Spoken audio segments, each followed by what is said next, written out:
C'est un faux départ, mais ça y est, maintenant on y est. Bienvenue donc à chacun et à chacune ce matin pour finalement le dernier culte en 2023. Alors la semaine dernière, on était ici ensemble pour fêter Noël et les enfants, par un chant, nous ont rappelé que Dieu est parmi nous, que Dieu se lève parmi nous parce qu'il est l'Emmanuel. Alors je crois qu'on aura besoin de toute notre vie pour comprendre, pour s'approprier l'entière portée de ces mots, Dieu avec nous. Mais en attendant, avec ce qu'on comprend de ce message et en toute humilité, on peut unir nos voix et chanter ce chant, Emmanuel, Dieu se lève parmi nous. Et merci Seigneur pour ta présence ce matin, que ton nom soit loué par nos chants. Emmanuel, Dieu avec nous. Je vous invite à vous lever.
Merci.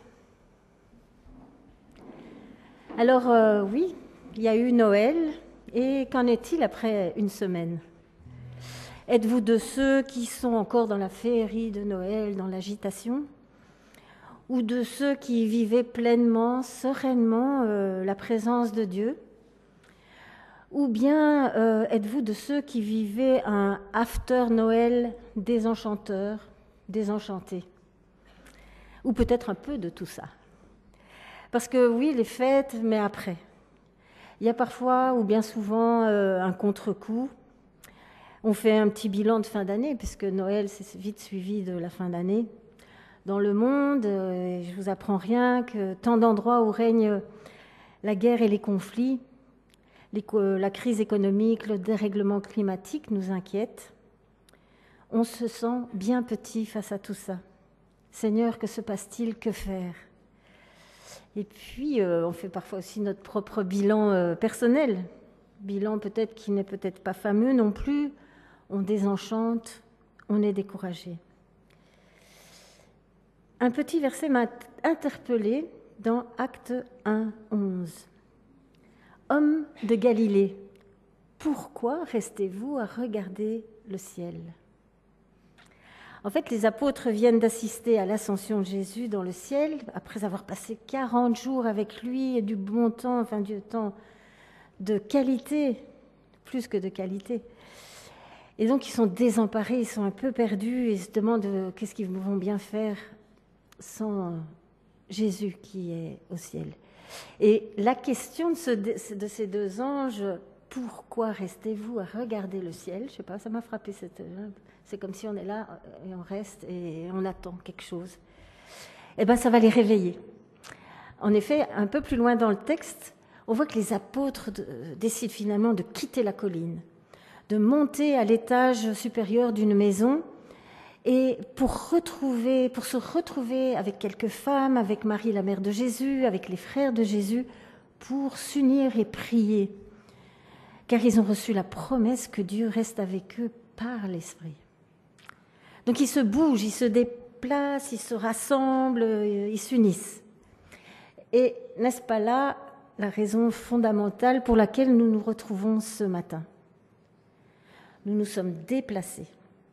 Nous sommes peut-être venus inquiets, désenchantés ou enchantés, mais on n'est pas resté les yeux fixés sur ce qui ne va pas ou sur ce qui nous manque. On pourrait très bien être là et rester chez soi et rester dans le manque. Non, on est venu ici pour nous recentrer et j'espère que c'est une des raisons pour lesquelles vous êtes déplacés ce matin. Car en effet, le culte, se retrouver ici ensemble, c'est justement le lieu pour nous encourager les uns les autres, pour nous unir et nous tourner vers Dieu. Nous nous tournons vers toi pour retrouver la paix.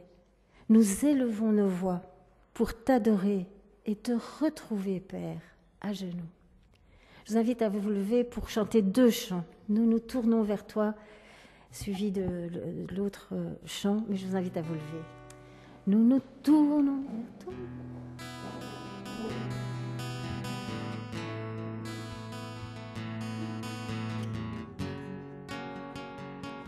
Nous nous tournons vers toi en cet instant. Nous élevons nos voix en t'adorant. Nous laissons sans regret ce monde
Alors pendant le prochain chant, qui nous rappelle que nous avons un Dieu incomparable, j'invite les enfants, et je ne sais pas s'il y a ados, mais les enfants pour aller au club.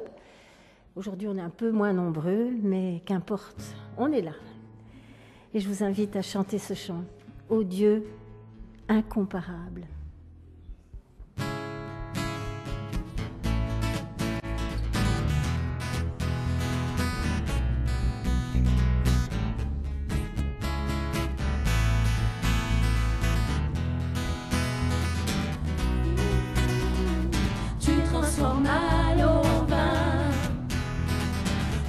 Les yeux de ta main, nul n'est comme toi, comme toi. Dans nos ténèbres tu brilles, tu nous redonnes la vie, nul n'est comme toi, comme toi. Dieu admirable, inébranlable, ton nom surpasse toute puissance, Dieu de miracles, incomparable, oh Dieu, oh Dieu.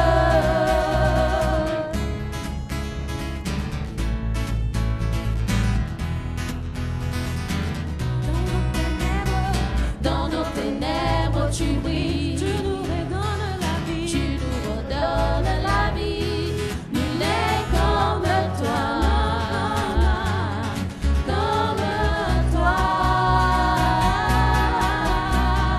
Dieu admirable, inébranlable, ton nom surpasse toute puissance, Dieu de miracles, incomparable, oh Dieu, oh Dieu. Dieu admirable, inébranlable, ton nom surpasse toute puissance, Dieu de miracles, incomparable, oh Dieu, oh Dieu.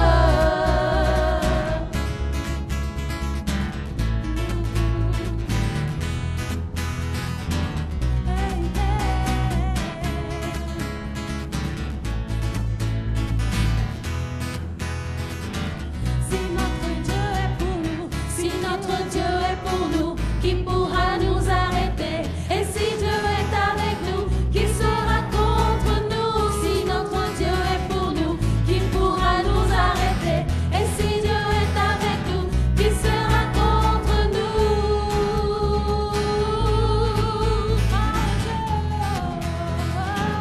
Qui sera contre nous?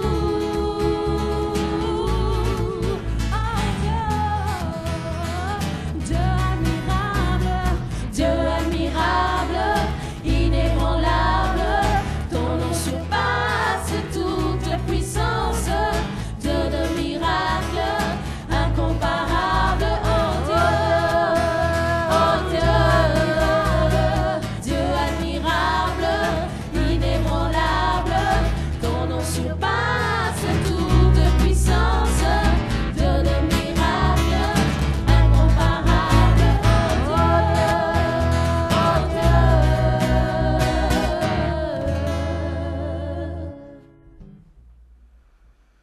Merci toujours à ce groupe de louanges qui nous mène et qui nous élève. Alors, j'aurais besoin de Caroline et Micheline, et puis je vais vous expliquer. Vous pouvez venir ici.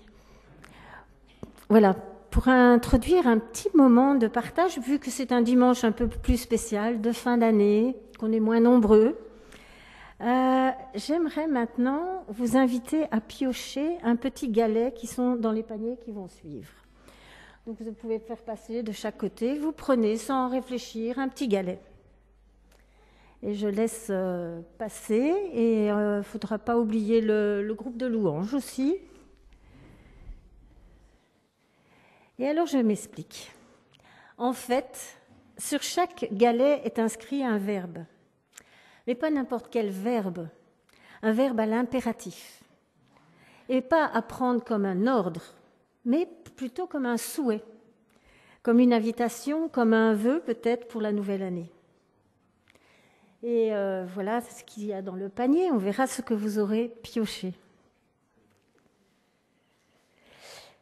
Alors, j'ai noté tous ces souhaits après avoir lu un récit que je vais vous lire partiellement, et qui va vous permettre peut-être de comprendre la raison de cette petite pioche de fin d'année. Il était une fois une soirée entre amis et jeunes étudiants. Et si on s'écrivait un souhait?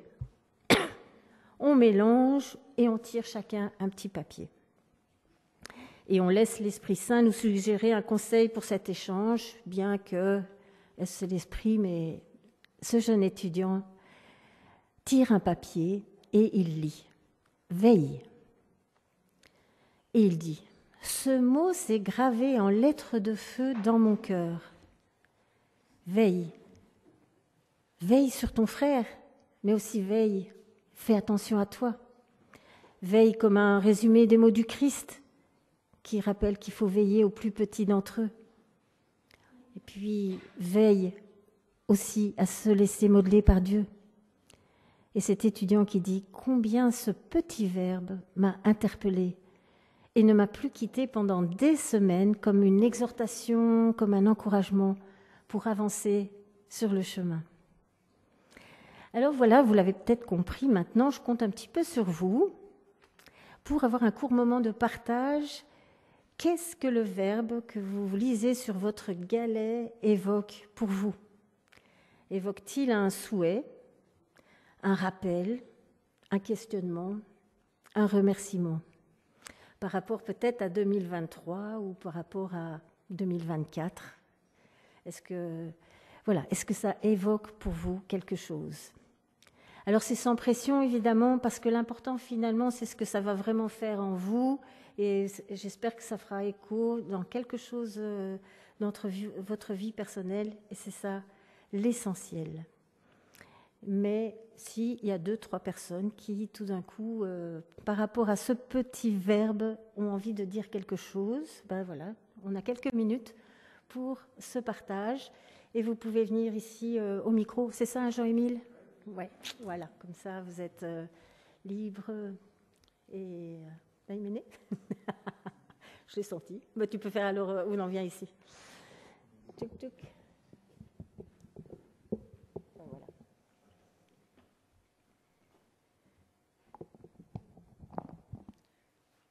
Le mot qui est sur mon galet, c'est le mot cherche.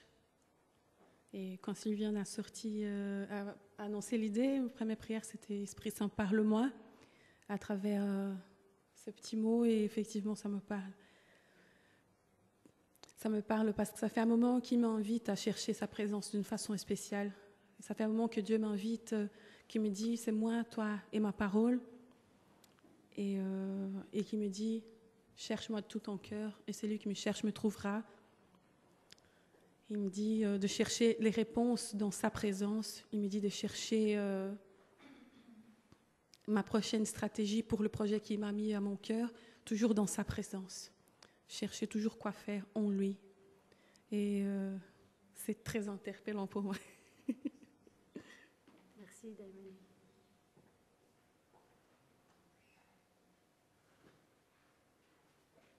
Voilà, n'hésitez pas, encore, s'il y a quelqu'un d'autre, soyez pas frileux, parce que c'est un encouragement de s'entendre les uns les autres et de profiter, voilà, de la richesse de chacun.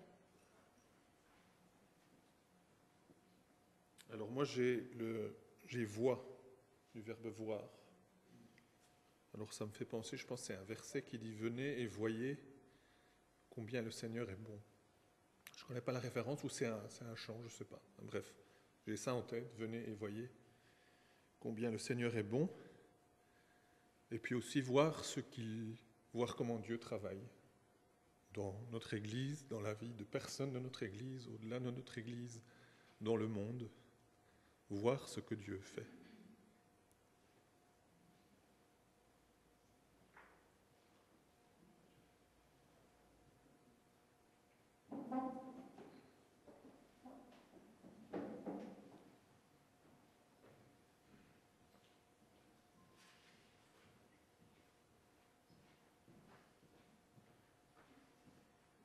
Moi, j'ai le galet central, là, qui est au milieu. Souviens-toi. Alors, on a les derniers jours de l'année, on va tous fêter, on a fêté Noël, on va se retrouver encore pour le réveillon aujourd'hui, et ça m'interpelle à souvenir. D'ailleurs, c'est mi-2024, mais souviens-toi, je pense 2023. C'est ça aussi que je vous invite, c'est au milieu des fêtes, au milieu des retrouvailles, regardez 2023, qu'est-ce qui s'est passé. Et le chant qui me vient en tête, c'est voilà, souviens-toi de toutes les merveilles de Dieu, tout ce qu'il a fait pour toi durant tout ce temps. Et voilà, c'est ça que ça m'interpelle. Merci Sylvia. On peut le garder, c'est pour vous, hein?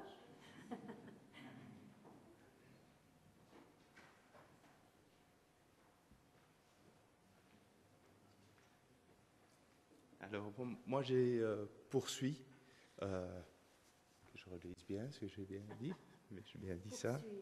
Oui, poursuit.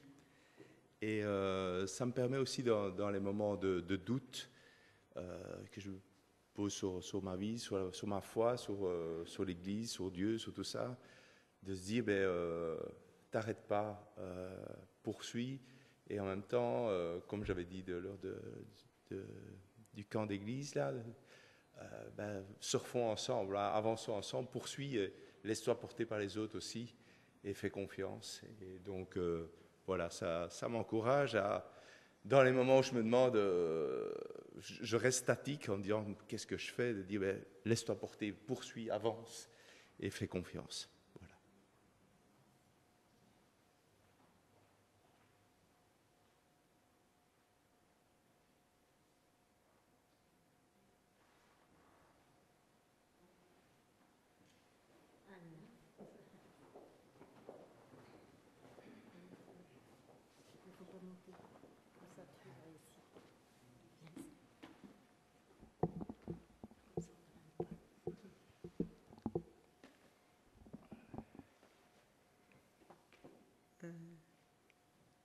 Moi, j'ai aimé, car Dieu a tant aimé le monde qu'il a donné son Fils unique, afin que quiconque croit en lui ne périsse point. Aimer, ça dit beaucoup. Je vous aime tous. Parce que cet amour ici que je déclare, c'est ça qui me fait vivre. J'ai connu autant de problèmes du point de vue santé. Et puis, je pense que ça m'interpelle encore d'avoir eu un monsieur que j'ai beaucoup aimé et que l'Église, qui les connaissait aussi, les membres de l'Église, l'ont beaucoup aimé aussi. Alors, cet amour-là, j'amènerai ceci jusque dans l'éternité. Car quand je suis allée dans l'éternité, j'avais déjà témoigné ici, et j'ai rencontré cet amour-là qui m'a fait encore revivre, car les gars célestes qui sont descendus, qui m'ont parlé de cet amour, qui m'a remis debout. Aujourd'hui encore, je suis devant vous. Je pense que cet amour, je l'amènerai jusque dans l'au-delà, le jour que je partirai pour toujours. Dieu est amour, il nous aime beaucoup. Je t'aime, mon Jésus. Amen.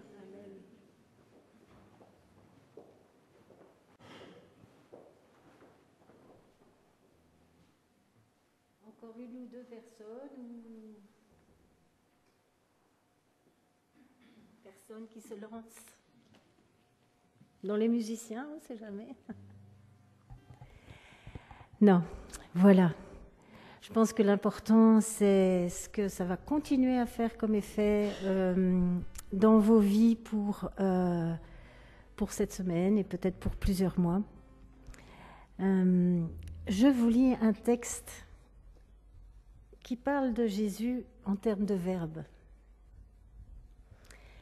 Les verbes qu'il aime sont des verbes simples. Marcher, manger, toucher, regarder, bénir, aimer, aimer beaucoup.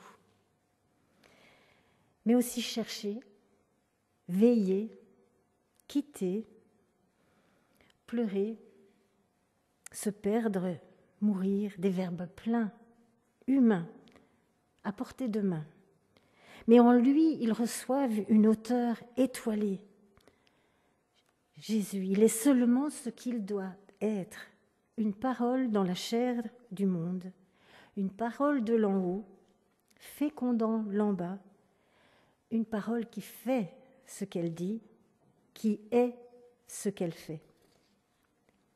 Là où il passe, rien ne se remet de son passage et son passage n'en finit pas. Quand il dit « je suis », ce n'est pas pour se faire valoir ou pour asseoir son pouvoir, non. Il parle de plus grand que lui, il ne se désigne jamais lui, mais celui d'où vient la lumière. Amen. Nul n'est comme toi, ô Jésus. Je vous invite à chanter ce chant qui nous rappelle qui il est. Je peux vous lever ou pas.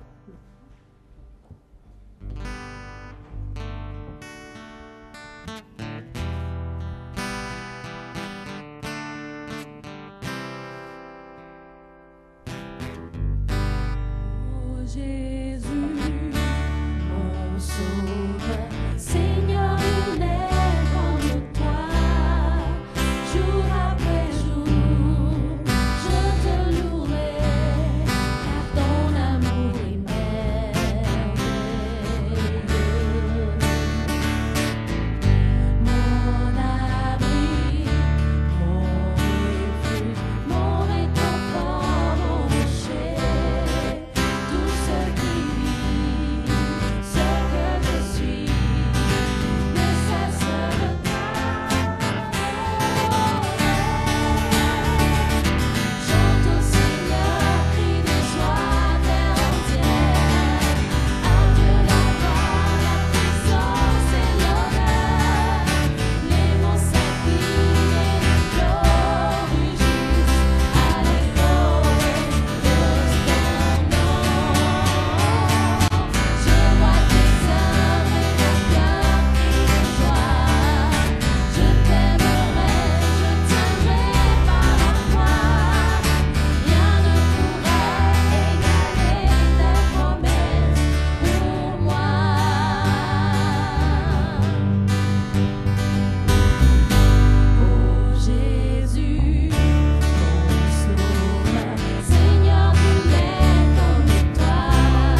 Oui, le Fils de Dieu est allé jusqu'au bout de son amour.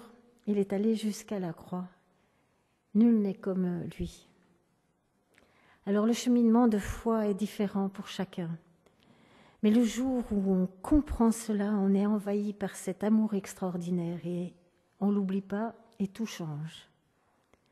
Alors pour tous ceux pour qui ce sacrifice a du sens, je vous invite maintenant à partager le pain et le vin. Venons à lui tel que nous sommes, lui qui est mort pour nous donner la vie.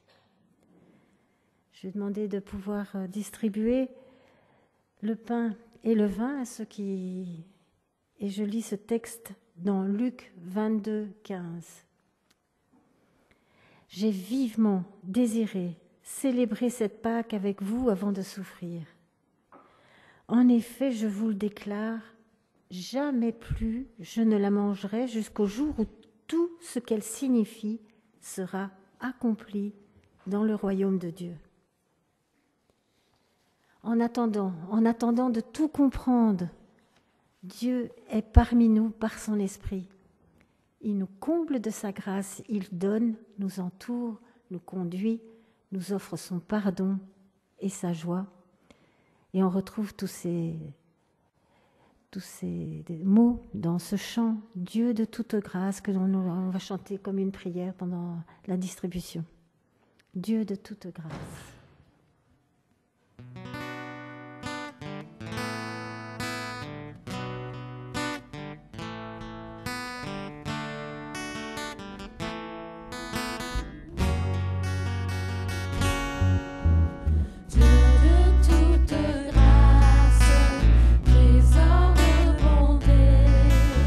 Source intarissable d'infini bienfait.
Prions. Merci Seigneur pour tout ce que tu es. Merci parce que on t'a rencontré. Parfois on peut s'éloigner, mais on revient toujours vers toi, car tu es le lieu de la rencontre. Tu es celui qui est, tu es celui qui est lumière. Merci pour ce chemin que tu nous montres. Merci pour chacun, chacune ici, parce qu'on peut s'encourager. Et merci pour ce moment de rappel. Merci parce que sur cette croix, tu t'es donné. On ne comprend pas toute l'immensité de cet amour, Seigneur. Mais le peu qu'on a, le peu de foi que nous avons, nous voulons te le donner et continuer et avancer sur ce chemin que tu ouvres, parce que par ta mort, tu nous donnes la vie. Et ça, c'est un cadeau essentiel. Merci pour ta présence. Et maintenant, je te prie pour Paul, qui va nous apporter le message de ce matin. Conduis-le dans toutes ces paroles. Amen. Paul.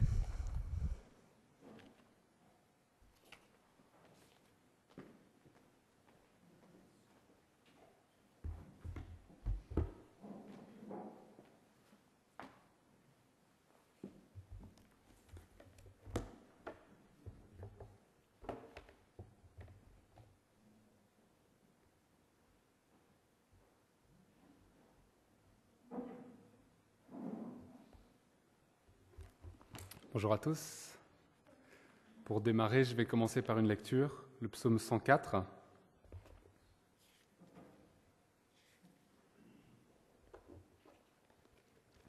Je veux bénir le Seigneur. Seigneur, mon Dieu, tu es infiniment grand. Tu t'habilles de splendeur et de majesté. Tu t'enveloppes dans un manteau de lumière. Tu as déployé les cieux comme une toile. Tu as placé ta demeure encore plus haut. Les nuages te servent de char. Tu te déplaces sur les ailes du vent. Tu prends les vents comme messagers. Le feu est à ton service. Tu as fixé la terre sur ses bases. Elle est inébranlable pour toujours. Tu l'avais couverte de l'océan comme d'un manteau. Les eaux montaient jusqu'au sommet des montagnes. Mais tu les as menacées, elles se sont enfuies. Au bruit de ton tonnerre, elles ont pris la fuite. Grimpant sur les sommets, descendant les vallées, jusqu'à la place que tu leur avais fixée. Tu leur traças une limite à ne pas franchir, pour qu'elles ne viennent plus jamais recouvrir la terre. Tu conduis l'eau des sources dans les torrents, elle se faufile entre les montagnes. Tous les animaux viennent y boire, et l'âne sauvage y calme sa soif. À proximité, les oiseaux ont leur nid et chantent à l'abri du feuillage. Du haut des cieux, tu arroses les montagnes, tu veilles à ce que la terre ait assez d'eau. Tu fais pousser l'herbe pour le bétail et les plantes que les humains cultivent. Ainsi, la terre leur fournit de quoi vivre, du vin pour réjouir leur cœur, de l'huile pour leur donner bonne mine, et du pain pour leur rendre des forces. Les plus grands arbres sont abreuvés, comme les cèdres du Liban que tu as plantés, Seigneur. Les petits oiseaux viennent y faire leur nid, et la cigogne s'installe sur les cyprès. Les hautes montagnes sont pour les bouquetins, les rochers servent de refuge aux damans. Tu as fait la lune pour fixer les dates, et le soleil qui sait l'heure de son coucher. Tu envoies l'obscurité, voici la nuit, l'heure où s'animent les bêtes des forêts. Les jeunes lions rugissent après leur proie, ils réclament à Dieu leur nourriture. Quand le soleil se lève, ils se retirent et se couchent dans leur tanière. Chacun sort de chez lui pour aller travailler jusqu'au soir. Seigneur, tu as fait tant de choses, tu les as toutes faites avec sagesse. La terre est remplie de ce que tu as créé. Voici la mer immense à perte de vue. Tant d'êtres y remuent, petits et grands, qu'on ne peut les compter. Des navires la parcourent en tous sens, et le dragon marin, le Léviathan, tu l'as façonné pour jouer avec lui. Tous ces êtres dépendent de toi, pour recevoir leur nourriture au bon moment. Si tu la leur donnes, ils la prennent. Si tu ouvres la main, ils ont tout ce qu'il faut. Mais si tu te détournes, les voilà terrifiés. Si tu leur reprends le souffle de vie, ils périssent et redeviennent poussière. Tu leur rends le souffle et les voilà créés. Tout devient nouveau à la surface de la terre. Que ta gloire, Seigneur, dure toujours. Que le Seigneur se réjouisse de ses œuvres. Tu regardes la terre et la voilà qui tremble. Tu touches du doigt les montagnes et les voilà couvertes de fumée. Je veux te chanter toute ma vie, Seigneur. Mon Dieu, je te célèbre par mes chants, tant que j'existerai. Que mon poème te plaise, Seigneur. Moi, je me réjouis en toi. Que ceux qui se détournent de toi disparaissent de la terre, qu'il n'y ait plus de méchants. Oui, je veux bénir le Seigneur. Alléluia.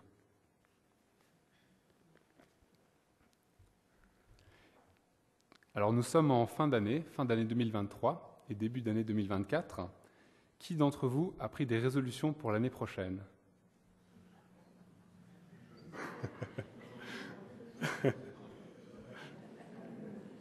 Et qu'est-ce que vous avez décidé ? Est-ce que vous avez décidé de moins manger ? De faire plus de sport ? Est-ce que vous avez décidé de prendre l'une ou l'autre discipline ?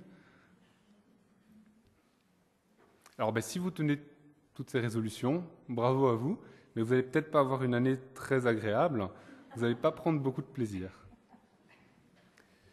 Et c'est peut-être pour ça que nous ne tenons pas nos résolutions de cette manière. C'est plus facile de succomber au plaisir ou à la fainéantise. Mais tiens, qui a pris la résolution de prendre plus de plaisir cette année ?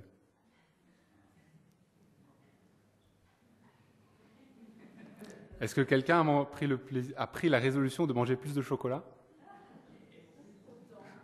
Autant. Ou alors d'aller boire régulièrement une bière en terrasse ? Alors vous avez compris, ce matin, nous allons discuter du plaisir.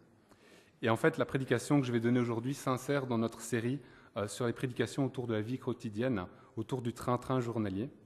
Donc au cours de cette série, nous avons déjà vu plusieurs petites choses que nous faisons au quotidien. Donc se lever, faire son lit, se brosser les dents, manger des restes, lire ses mails. Et aujourd'hui, on va apprendre à savourer les petits plaisirs du quotidien. Tous ces petits moments où Dieu vient à notre rencontre. Et vous allez voir que Dieu, il est aussi présent dans toutes ces petites choses, dans les plaisirs qui peuvent nous sembler mondains ou dans les plaisirs banals du quotidien. Dieu est là. Et donc, si vous avez pris des résolutions fermes de ne pas prendre de plaisir l'année prochaine, vous allez peut-être changer d'avis à la fin de la prédication. Mais on ne va pas aller trop vite. Alors, on va commencer par un premier texte. Genèse 1, 31. Dieu vit que c'était bon. Et oui, en fait, Dieu prend plaisir dans sa création. Elle est bonne. Entre chaque jour où Dieu va créer, il va s'arrêter pour faire ce constat. La création est bonne. Et en fait, donc la série de prédications prend son origine dans un livre que Tish Harrison Warren a écrit, et elle introduit son propos en relatant un moment où elle a décidé d'oublier le désordre qu'il y a dans sa maison, d'oublier sa liste de choses à faire, et elle s'est assise un instant, elle a pris une tasse de thé, et elle a savouré le moment.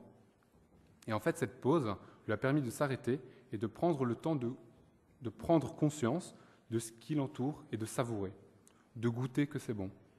Comme entre chaque jour de travail, Dieu s'est arrêté pour faire ce constat, c'est bon. Et c'est un peu ce que nous avons lu dans le psaume 104 en introduction, ce qui nous invite à reconnaître la beauté de la création et la bonté de Dieu pour nous, pour nos vies.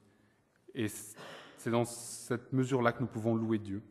Et en fait, quand on s'arrête un instant pour prendre le temps de se rendre compte des bénédictions de Dieu, quand nous prenons le temps de savourer la beauté du monde, c'est à ce moment que nous pouvons louer Dieu. Lorsque l'on apprécie la beauté d'un coucher de soleil, la complexité d'un insecte, la majesté des galaxies, nous voyons au travers de cela le Créateur.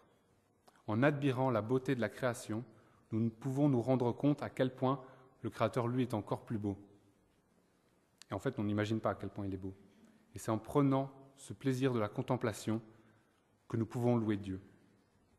Et Tish Harrison va encore plus loin, et elle nous dit qu'en fait, le plaisir exprime par lui-même notre louange à Dieu. Et en fait, elle qualifie le plaisir comme étant une réponse intuitive, physique, à la beauté, à la bonté de Dieu. Par le plaisir, nous louons Dieu. Et elle écrit « Le plaisir est notre réponse profondément humaine à toute rencontre avec la beauté et la bonté. Pendant ces moments de plaisir, de délice, de jouissance, d'admiration ou de fête, c'est notre corps qui répond impulsivement à Dieu pour nous. Oui, nous sommes d'accord, ta création est très bonne. » Nous lisons la même chose au psaume 92, au verset 5. « Seigneur, tu me réjouis dans ce que tu fais, je crie ma joie pour ce que tu réalises. » Mais notre relation au plaisir aujourd'hui n'est pas si simple et pas si belle. D'abord, on a une idée assez négative du plaisir. Nous sommes obsédés par le plaisir. La gourmandise, la boisson, le sexe, le divertissement, etc. C'est un peu ce qu'on a dit en introduction. Ouais. Donc, il suffit de regarder les publicités, on ne parle que de plaisir. Et en fait, ces plaisirs ont une emprise sur nous. Dans tout cela, il y a des mécanismes que parfois on ferait mieux de déjouer. Par exemple, en prenant des bonnes résolutions. Et puis ensuite, il y a le pragmatisme et l'efficacité. Dans notre société, on doit être efficace. Et en voulant suivre cette tendance, en fait, on va limiter le plaisir. On n'a plus le temps de s'arrêter pour prendre un plaisir. Ou on va limiter aussi la beauté. Par exemple, on va plutôt choisir un objet qui sera efficace, pratique, même s'il n'a pas la bonne couleur ou s'il n'est pas beau, qui ne va pas avec notre intérieur. C'est pas grave, il fonctionne bien, ça nous va. Ou sur le temps de midi aussi, on ne prend plus le temps de manger. On va vite enfiler son sandwich entre les activités du matin et du soir pour pouvoir continuer à travailler. Et enfin, il y a aussi l'image négative que l'Église a pu porter sur le plaisir.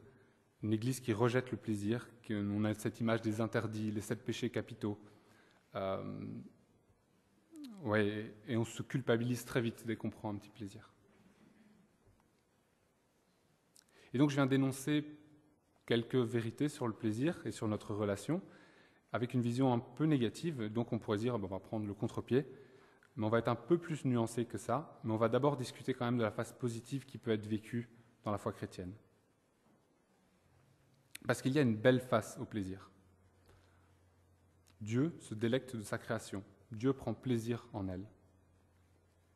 Ce n'est pas seulement un manager qui fait ce qu'il faut faire pour que ça tourne. Non, quand Dieu crée les marguerites, il les crée une à la fois, chaque fois un petit peu différentes. Et comme un enfant, il va dire encore, encore. Il veut profiter à nouveau de sa création, du renouveau de sa création. Comme un enfant, il ne va pas se lasser de la beauté et du plaisir. Et en prenant plaisir dans la création, nous imitons Dieu, nous sommes le reflet de Dieu lui-même. Et c'est lorsqu'on prend plaisir dans la création que nous pouvons être image de Dieu, comme il nous a créés. Et c'est ce que l'homme a voulu faire dans tout l'héritage qu'il nous donne, au travers de la beauté d'un chant, la beauté d'une œuvre d'art, et les églises aussi, c'est des architectures magnifiques, et c'est ce que l'homme a voulu partager, exprimer, louer Dieu par la beauté. Et même dans des espaces qui sont moins accueillants, on va porter cette attention à la beauté. Les fidèles vont prendre le soin de rendre l'endroit beau, que ce soit par la décoration, mais aussi toute autre chose, au travers de la peinture. Parfois, en ce moment, on n'a pas de peinture affichée, mais il y a une peinture qui est affichée régulièrement, mais aussi dans toute la préparation, dans les chants, dans la technique, dans les clubs, dans la préparation de la salle. Toutes ces choses mises en œuvre pour louer Dieu. Et elle écrit encore, « L'adoration chrétienne nous aide à reconnaître la beauté et à y réagir. Nous apprenons le plaisir d'être des humains avec une culture humaine. L'adoration oriente cette soif innée de plaisir et de sensualité vers le seul qui soit capable de l'étancher, Dieu lui-même, celui qui nous a créés pour que nous nous délections de lui pour l'éternité. » Et dans son livre, Tish Harrison Warren a pris un exemple de résolution qu'elle a pris pour prendre du plaisir. Et en fait, pour le carême, qui est une période normalement où on va se restreindre, une période de jeûne, elle a pris la décision de s'accorder un plaisir. Le plaisir d'aller dans une maison de thé pour lire un livre. Et en fait, c'était une période assez compliquée pour elle au niveau de sa vie. Et en fait, elle venait aussi d'avoir son premier enfant. Et donc, pour elle, sa vie, c'était déjà une vie de restriction parce qu'elle devait faire beaucoup de sacrifices à ce moment-là. Et donc, prendre ce temps, prendre cet arrêt pour pouvoir souffler et respirer, mettre en place cela, c'était pas simple en fait. Et c'était une vraie discipline. Elle devait s'organiser pour garder l'enfant. Elle devait accepter d'arrêter son travail parce que la lessive, elle attendait, etc. Et donc, elle a fait cette démarche de s'arrêter et elle l'a pris en tant que vraie discipline. Et en fait, ces moments lui ont permis de se rendre compte des bienfaits que Dieu a dans sa vie. Et ça lui a permis d'être plus apaisée, d'être moins irritante aussi au travers des personnes qu'elle côtoyait. Et Jésus était aussi un homme qui prenait du plaisir sur terre. On va comparer les disciples de Jésus aux disciples de Jean-Baptiste, qui jeûnent et qui prient. Et Jésus dit qu'il n'y a aucun problème avec ça, en Luc 7, 34. Et dans l'autre sens aussi, Jésus va transformer l'eau en vin. On se réjouit, Jésus dit « continuons à nous réjouir ». Et Jésus compare aussi le royaume de Dieu à un banquet, une invitation à prendre plaisir à la table du roi.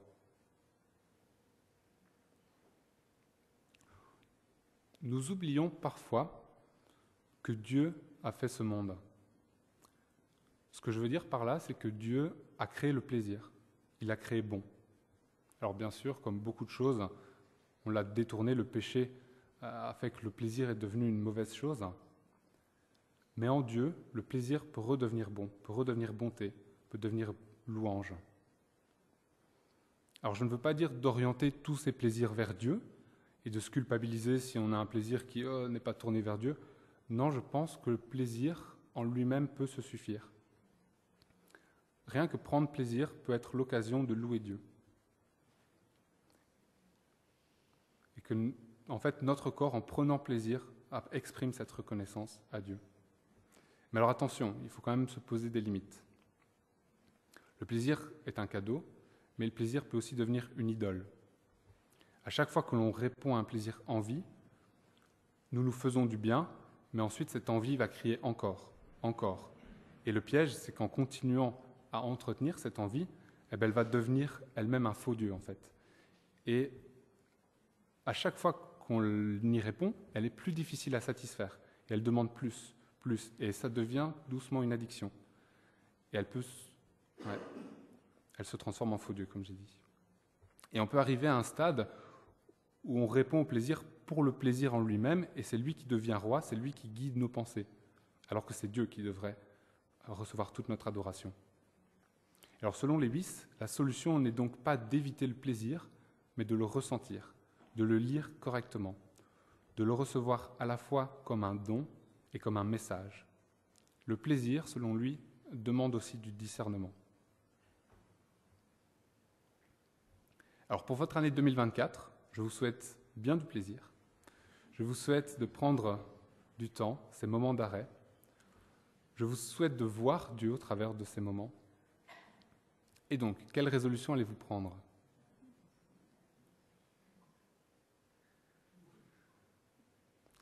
Alors, ça peut être bien beau, tout ce que j'ai raconté.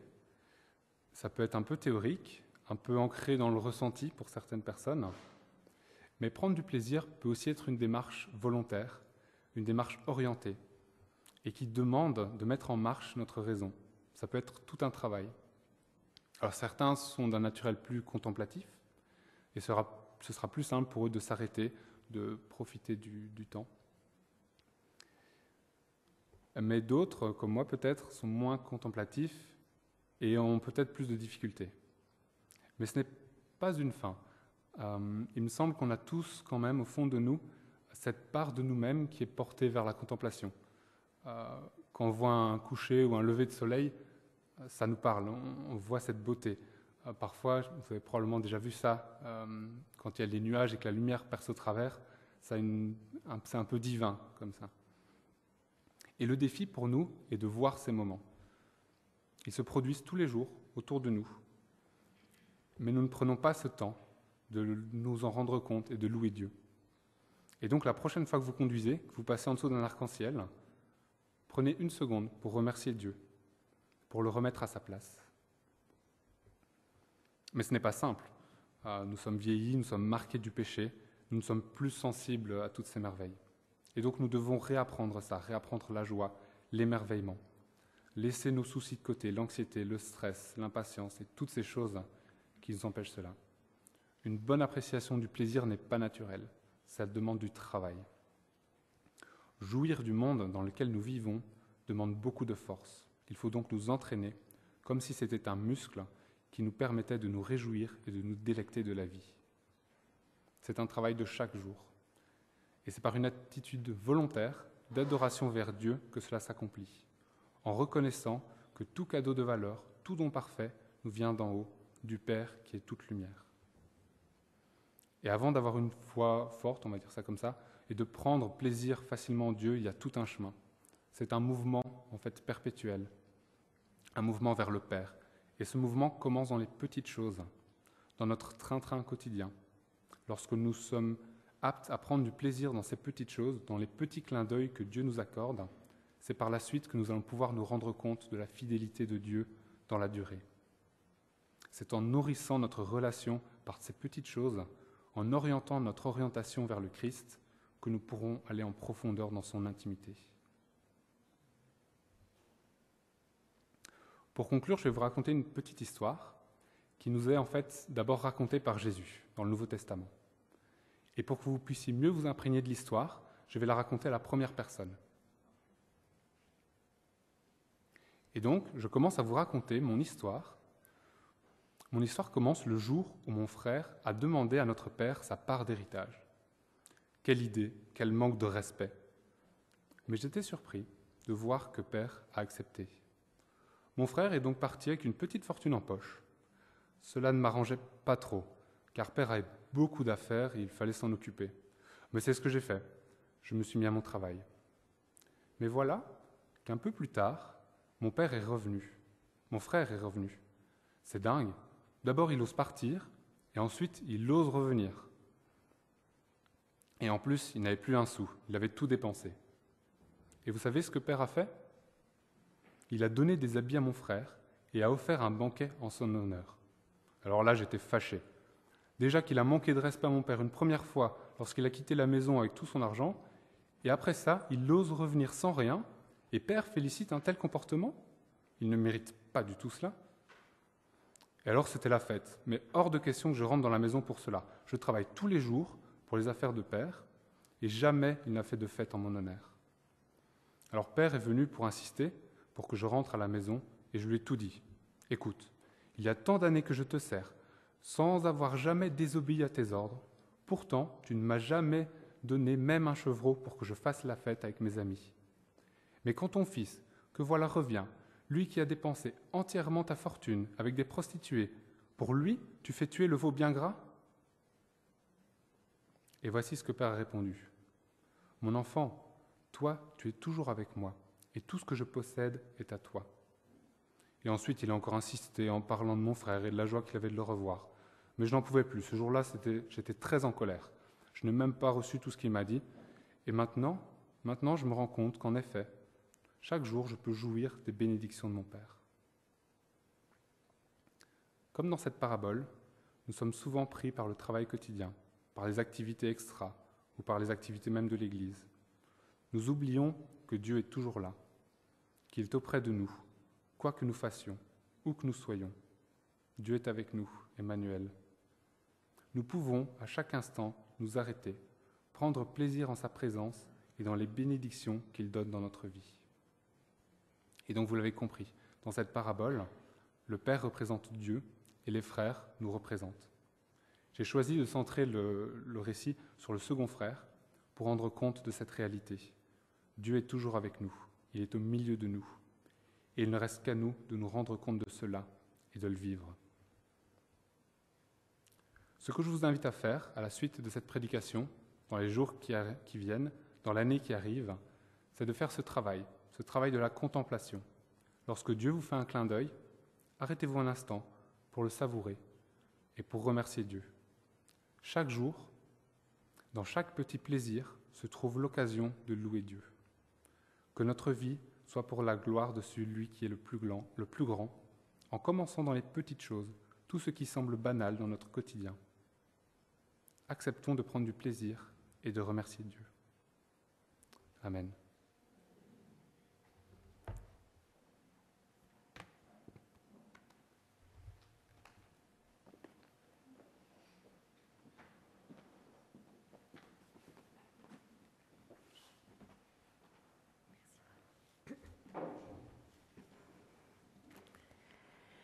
Voilà, beaucoup de choses à nous remémorer dans les jours qui suivent. Merci beaucoup, Paul.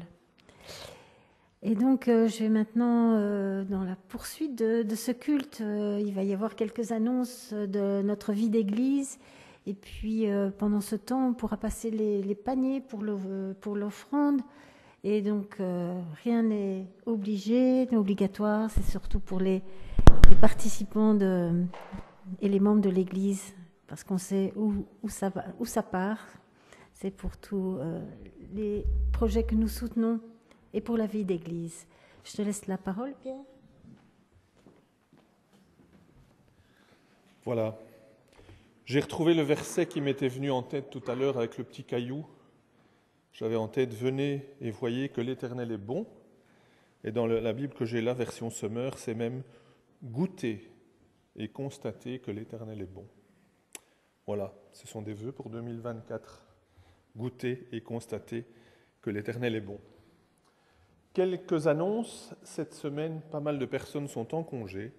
Il n'y a donc pas de PEP cette année. Les PEP, pour ceux qui nous visitent, ce sont les groupes de maison. Par contre, nous commencerons l'année jeudi avec Jeudi Je prie. C'est une rencontre sur Zoom, donc depuis la maison. Si vous nous avez communiqué votre adresse mail, vous recevrez un lien et vous pouvez vous connecter avec nous de 19h30 à 20h et nous prierons ensemble.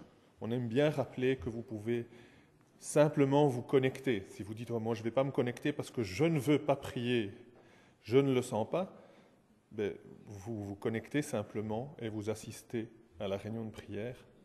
Et si vous avez aussi des nouvelles un peu de la communauté. La permanence pastorale cette semaine, Audrey se repose encore cette semaine et donc j'assurerai la permanence pastorale en tout cas jusque vendredi soir. Et puis après ce sera sans doute Bernard, je pense, Bernard doit être là. Et puis vous avez maintenant de nouveaux agendas, j'espère, pour l'année 2024. Si vous n'en avez pas encore, il y a des beaux calendriers du sel pour 2024, servez-vous. Et notez déjà la date du dimanche 28 janvier, quand nous aurons bien digéré les fêtes ici, nous ferons en fait le 28 janvier, le dimanche, un culte suivi d'un repas, tous ensemble. Voilà. Ah oui, n'oubliez pas de vous inscrire, dimanche 14 janvier, à la sortie Stockelfen, visite du musée des égouts. Il faut réserver, c'est chez Sophie qui est là au premier rang. Voilà. Bon dimanche, bonne fin d'année.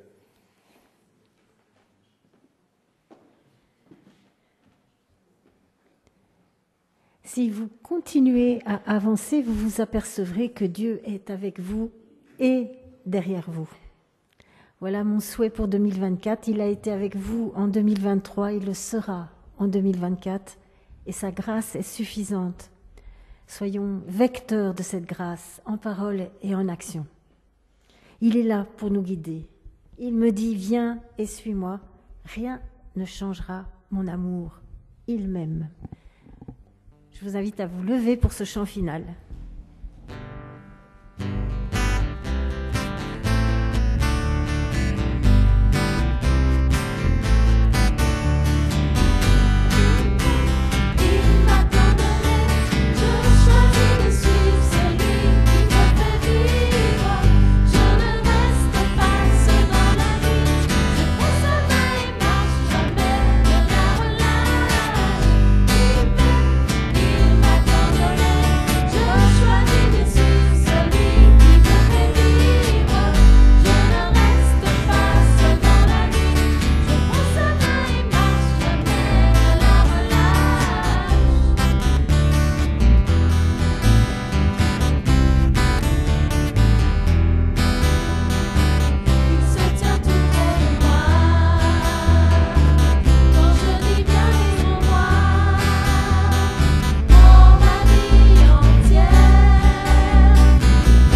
dimanche et beau moment autour d'une petite tasse de café.